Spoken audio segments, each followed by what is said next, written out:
Java Jabber Live. I am your host, Rob Sassos. What's Java Jabber Live? Glad you asked. Jabber Jabber Live is where we talk about the news that's not necessarily on the news, but newsworthy nonetheless, with a real estate twist. Why? Because I am a real estate broker. I specialize in residential real estate and property management in the Central Florida area. I have sweet spots in Winter Park, downtown Orlando, Windermere, the community of Bay Hill, where I am the preferred real estate broker. True story, look it up. I'm also a member of the Orlando Regional Realtors Association's Governmental Affairs Committee, Communications Committee, Podcast Subcommittee, and the local liaison for the city of Winter Park. If you have any questions about real estate buying or selling or property management, I am your guy. You can email me at rob@simplicityre.com and check out my website, simplicityre.com. By the way, if you mention you saw me on Java Jabber, I'll take 2% off your property management fee. If you're looking for amazing property management, reasonable and customary is 10%, so you can do the math. All right, so let's talk about some local and hyper-local, I love that word, or words, news. Okay, so what do we got? We've got good renters may qualify for mortgages. That's promising. Fed, rising prices are more demand than they are about supply. Interesting. Here's where Florida's rental market's ranked. I'll give you the countrywide rankings, or the rankings countrywide, not the aforementioned countrywide, which no longer exists. Where we rank in the nation in terms of the rental market. Also, we've got a company that secured a $33 million construction loan for a large student housing project near UCF. Four Rivers coming to SoDo, and Thornton Park's 8th annual Putt and Pour pub crawl. All right, so good renters may qualify for mortgages. On July 10th, renters who pay on time can get a home buying boost even if they have thin credit scores. A big benefit for first-time buyers in underserved communities. For years, many renters have struggled to qualify for a loan simply because their credit files did not have enough established credit. Now that's about to change, creating home ownership opportunities for millions of first-time home buyers, especially in underserved communities. Starting this past Sunday, Freddie Mac will consider on-time rent payments as part of its Loan Product Advisor LPA automated loan decisioning system, the mortgage giant has announced. Giving weight to on-time rent payments in the automated mortgage underwriting gears is brand spanking new. It's a fairly big deal because rent payments aren't credited by the credit agencies, said Guy Cicala, CEO and publisher of Inside Mortgage Finance. It's a huge hole in the credit scoring system.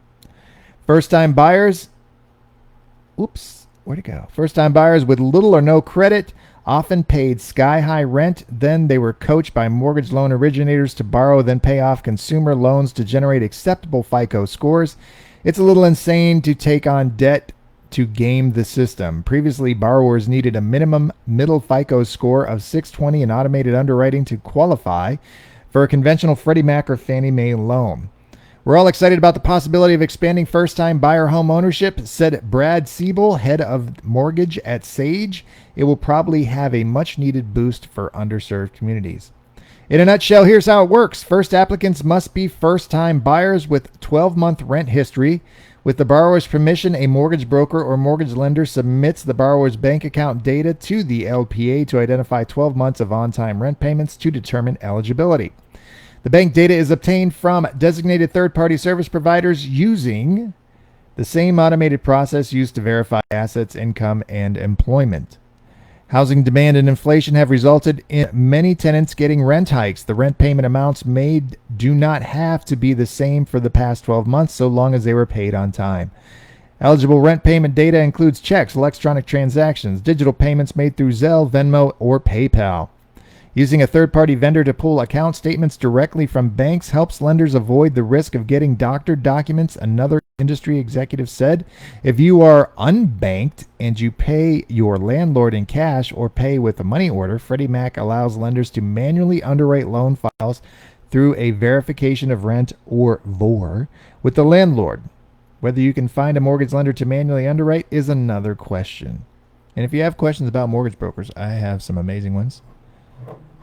Joe Manglardi, Darren Crampson, two outstanding lenders. Happy to refer them if you would like.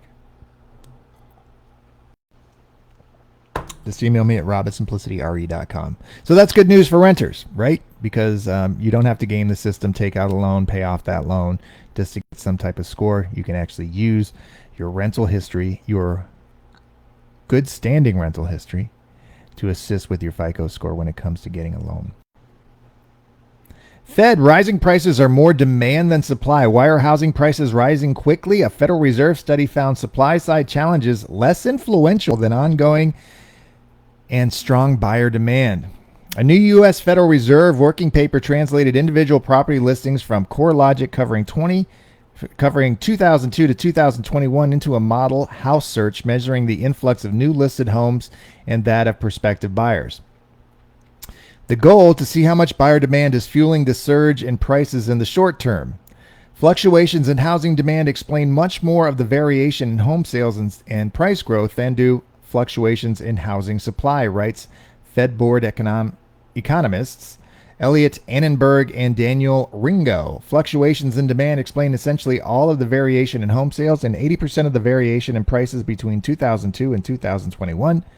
Although listings tumbled at the start of the COVID-19 pandemic when potential buyers and sellers were fraught with uncertainty, the authors contend that within months, strong demand surpassed tight inventory and demand roared back so strong that it could not have been countered by new housing supply. We find that a 30% increase in the monthly number of homes coming onto the market would have been necessary to keep up with the pandemic-era surge in demand, says Annenberg and Ringo. Since the new construction typically accounts for about 15% of supply, our estimates imply that new construction would have had to increase by roughly 300% to absorb the pandemic-era surge in demand. The duo called that a very large unrealistic impulse to housing supply and in the short run, suggesting that policies aimed at reducing bottlenecks to new construction would have done little to cool the housing market during COVID-19. The data also gives credence to Fed's decision to target home prices by hiking interest rates. The authors calculated that every 1 percentage point gain in mortgage rate cuts housing demand by 10.4%. So let's read that again. The authors calculated that every 1 percentage point gain in the mortgage rate cuts housing demand by 10.4%. So what they're saying is it didn't matter how much you tried to free up the supply chain. The demand was so high that you wouldn't have been able to absorb that increase in demand by increasing supply chains. You're welcome. Got more questions? Rob at simplicityre.com. Whoa. Speaking of which, hey, if you want to know your home value, by the way, go to simplicityre.com. Go to the home valuation calculator. It's at the top or at the selling section. Enter the property address you're interested in knowing the value for or estimated value. Enter the address. It'll ask you about 4 or 5 pull-down questions. Real easy. Takes you about 30 seconds to do. Hit enter and boom, you will have a home value estimate of that property with comparable properties attached. So you can see where the pricing came from. Yes, you do have to create a login and password. Yes, it's absolutely free. No one will bug you other than maybe my assistant Ava or myself just to say hi. Thanks for using the site. simplicityre.com. So here's where Florida rental markets rank. Miami charges the 7th highest average rent in the nation and is number 1 in Florida at $2,846 a month on average. Jacksonville is Florida's least expensive with rent averaging $1,748 a month. These are the highest and lowest rental housing markets across the nation based on the average monthly rent from among 107 metropolitan areas studied. We also included a list of Florida metro areas rankings. Data is from the Waller, Weeks, and Johnson Rental Index, an ongoing project co-produced by the Florida Atlantic University Real Estate Initiative, Florida Gulf Coast University's Lucas Institute of Real Estate Development and Finance, and the Alabama Center for Real Estate at the University of Alabama. Roll Tide. 10 areas in the U.S. with the highest rent. Number 1, you're never going to guess it. San Jose, California, with an average rent of $3,199. They don't say, like, is it a 1-bedroom, 1-bath? Like, what are they saying the average rent is? Or they're just taking everything. San Francisco is number 2 at $3,157. Ventura, California is at $3,014. Number 4 is New York at $3,004. Then San Diego, $2,946. Then Los Angeles, Long Beach, Anaheim, you can get there quite easily at $2,864 a month. Want to go to Miami and rent? Or maybe even Fort Lauderdale? Sure.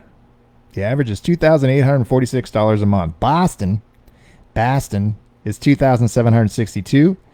Honolulu is cheaper at $2,584, and they're tied with Riverside, California at $2,584, which is how you get tied, by having the exact same rent. 10 areas with the lowest rent. That would be Youngstown, Ohio at $853, Wichita, Kansas at $937, McAllen, Texas at $1,051, Little Rock, Arkansas at $1,059, Des Moines, Iowa, $1,152, Akron, Ohio, next to my city of origin, Canton, Ohio, $1,162, Toledo, Ohio, $1,175, Omaha, Nebraska, $1,193. You see the theme here, Midwest. Dayton, big difference, Ohio, $1,206, and Scranton, Pennsylvania, $1,207. Now let's look at Florida. U.S. ranks for 10 Florida areas. So across the nation, Miami's number 7. Northport, Sarasota, Bradenton is number 13 at $2,331. 14th highest in the nation is Port St. Lucie at $2,266. 19th ranked in the nation is Fort Myers at $2,073. 20th ranked is Tampa at $2,055. Orlando comes in at 21 at $1,999. Then Melbourne, Lakeland, Daytona Beach, and Jacksonville. Duval finishes it out.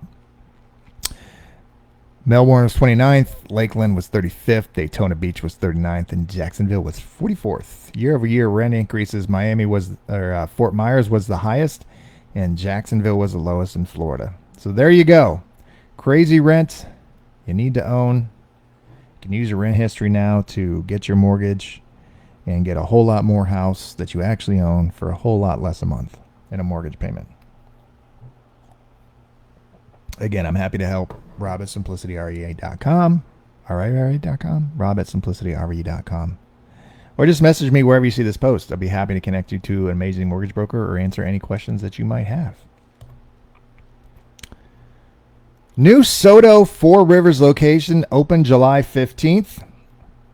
So this weekend, the new location will open. It's a 3,636 square foot restaurant and has taken place of the former Freddy's Frozen Custard and Steak Burgers at 3200 South Orange Avenue and will feature a double drive-through, a beer garden, and an outdoor event space the company is calling the Four Rivers Pavilion. How original. They will also be serving beer and wine. The new Four Rivers is slated to soft open to the public on Friday, July 15th, as first reported by Nobody Cares. The local chain recently launched a special inflation menu for the summer with lower prices. That's great. It's probably smaller portions, but that's okay. We need to lose a couple pounds here and there, don't we? Finally, Thornton Park. Actually, not finally, because I skipped a purchase on the UCF thing, but let's go back to that. Let's talk about that. It's $33 million construction loan for a large student housing project near UCF. How do you miss $33 million construction loan article? I don't know, Rob. You're talking to yourself. An Indiana-based developer has secured a $33.6 million construction loan to start work on a 750-bed, 188-unit student housing community near the University of Central Florida, UCF. After finalizing the mortgage agreement with Citizens National Bank on June 30th, an entity affiliated with Trinitas Ventures then closed on the land at 4742 Data Court, north of Corporate Boulevard, west of North Alafaya Trail for $3.7 million. The 6.25-acre property roughly sits 2 miles west of UCF's main campus within the Quadrangle, a site once entitled for office space that's now prime for several housing projects. If all get approved, they'll bring a total of 1,700 student beds and 305 multifamily dwelling units to the area. Interesting. So they're letting it rip out there. As one of the nation's largest public universities, UCF has a need for more off-campus housing. Mark Schlube, the college's director of strategic communications, said, In the 2021-2022 school year, the college had more than 70,000 students enrolled. It has 7,200 student housing beds on campus. That's not good math. To help students get to and from class, UCF offers shuttles between campuses and 22 local student residential communities. Our on-campus housing has always been in high demand, Schlube said, but over the past few years, we've seen our housing units fill up very quickly. Given this demand, many students choose to live in one of the many nearby off-campus apartment complexes designed specifically for students. That's horrible grammar. Designed specifically for students. Spell check, people. Trinitas is looking to add to UCF's off-campus housing stock near where hundreds of student units are already located. The opposite side of Data Court to the north, Knights Crossing and Knights Circle have all combined 456 student housing units. So in other words, it's going to be a big Mac Daddy project. Orange County Commissioners approved the Data Court project in February with no discussion, signing off on site plans that show 2 5-story residential towers and 1 4-story residential building, along with a 5-story parking garage for 519 spaces. So you've got that coming down the pipe. And looks like they're letting it rip in the quadrangle now. It's no longer just technology business park. They're going to start putting up the old student housing. So there you go. Okay, now back to the important stuff. Thornton Park hosting 8th annual Putt and Pour pub crawl on July 23rd. Will finish strong. The Thornton Park Main Street will once again host its annual mini golf inspired pub crawl on Saturday, July 23rd from noon to 4 p.m. at participating businesses in the district. The 8th annual Putt and Pour pub crawl is part miniature golf tournament and part pub crawl that brings participants to 9 separate bars and restaurants with courses that were built by the host location. Some are more challenging and better built than others. Participants can win prizes and enjoy drink specials along the route, and scorecards will be stamped at each venue once you have played the hole. After the event, an after party will be hosted at Cavo's AR and Kitchen with a costume contest, drink specialties, and more prizes. Participating venues include the 808, the Abbey, Aku, Anthony's, Thornton Park, Burton's, Binks, Cavo's Bar and Kitchen, Dolce, Eola Wine Company, Graffiti Junction, The Veranda, and World of Beer.